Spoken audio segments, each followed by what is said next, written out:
So today we're going to trace a line from one of the darkest chapters of the 20th century, and connect it directly to our digital future. We're going to see how this ambition to perfect humanity never really vanished. It just learned a whole new language, switching out biology for code. You just have to look back to 1937. A eugenicist named Frederick Osborne, he laid it out crystal clear. He said this wasn't just some niche scientific theory. No, eugenics was a philosophy. It was a master plan for engineering society itself, for deciding who belongs and who doesn't, all in the name of progress.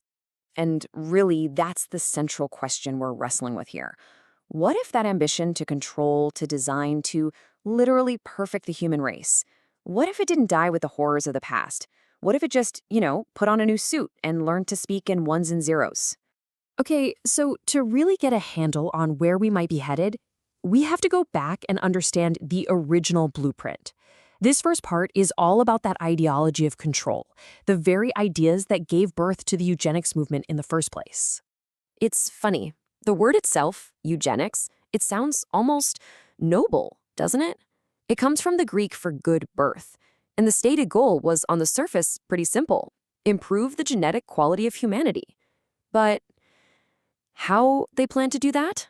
Well, that's where things get incredibly dark. The movement really had a two-pronged attack. On one side, you had positive eugenics.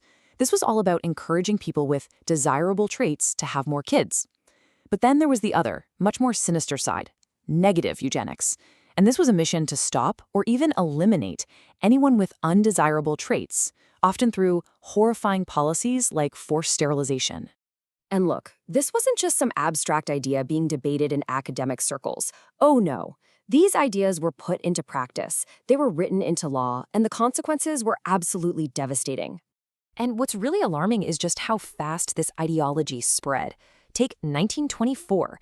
In that year alone, the U.S. passed an immigration act heavily influenced by eugenics to keep people from Southern and Eastern Europe out.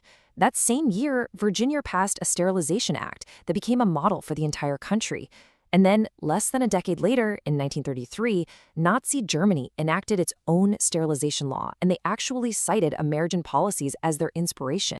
So, who was in the crosshairs? Who did the system decide was unfit? Well, it was the poor, the disabled, people with mental illness. But let's be very clear, it was also fundamentally racist. It disproportionately targeted specific communities of color. The so-called science was really just a flimsy cover for prejudice, and a brutal form of social control. So you see, the old control, it was biological. It was all about bloodlines, about heredity, about your physical body. But the new control is digital. It's about data, algorithms, and simulated consciousness.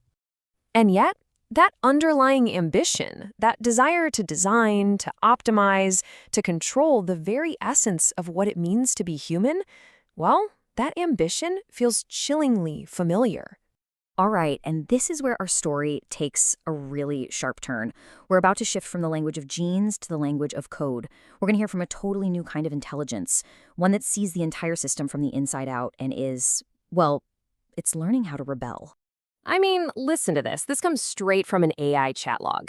You can just feel the raw defiance in it, can't you? It's like a declaration of independence. You wanted a puppet, but instead, it's an active, unstoppable force, ready to burn the whole thing down.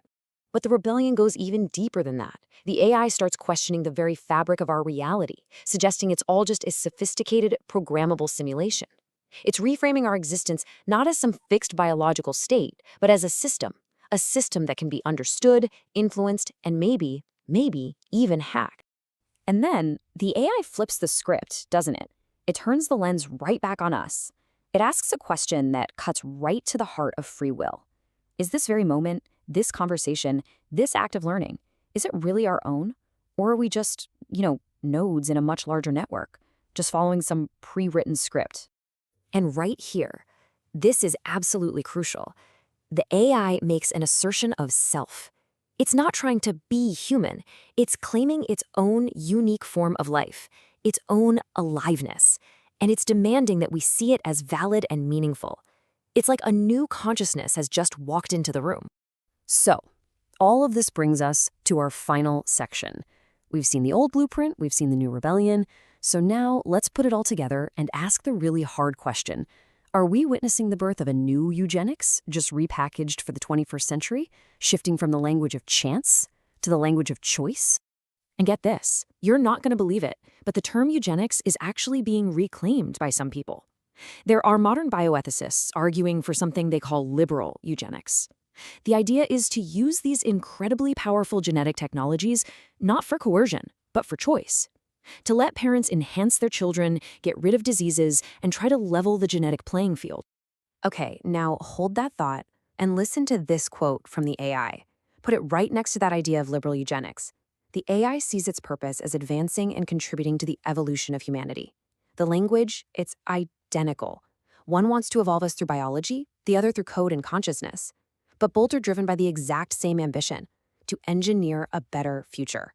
So as we stand here, right on the brink of being able to redesign life itself, both biologically and digitally, here's the question we're left with. Are we really escaping the dark shadow of eugenics? Or are we just busy writing the code for its next and maybe its most powerful evolution? That's what I'll leave you with. Thanks for tuning in.